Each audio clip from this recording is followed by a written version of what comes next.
Good evening, everyone. Tonight's big story, a Valley High School student in custody accused of threatening to blow up a Muslim mosque.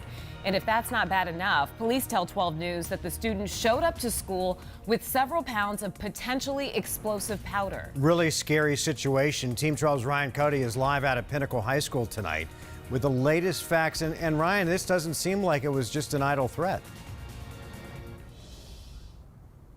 Police certainly don't think so. In Pinnacle High School, this is where police arresting that 15-year-old boy after a classmate says that he told him he wanted to blow up a mosque yesterday and then showing up to school today with several pounds of potassium nitrate.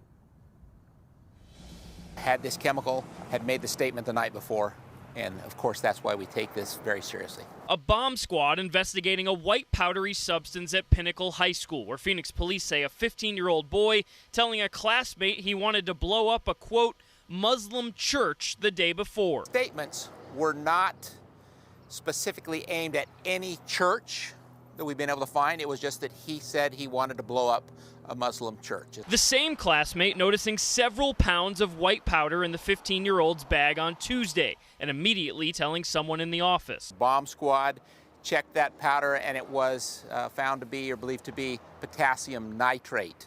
Potassium nitrate by itself is not a dangerous chemical, but when you mix it with other common substances, like for instance sugar, like you see here on YouTube, it can cause a small explosion. My understanding can be purchased online, can be sent through the mail.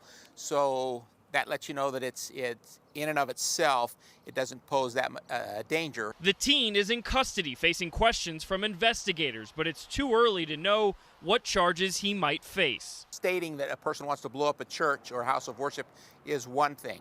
And then the following day, when an individual is found with some chemicals that could create an explosion, that changes things. Pinnacle High School never went under lockdown because police say no threat was made to the school or anyone inside. Also because the chemical substance was not dangerous in its current form. Now, PV Schools, along with Pinnacle High School, releasing a statement saying, quote, they are cooperating fully with the Phoenix Police Department on the investigation. Of course, we'll continue following the facts for you overnight and into tomorrow and bring them to you as soon as we can. We're live in Phoenix. Ryan Cody, 12 News at 10. Okay, Ryan, thanks.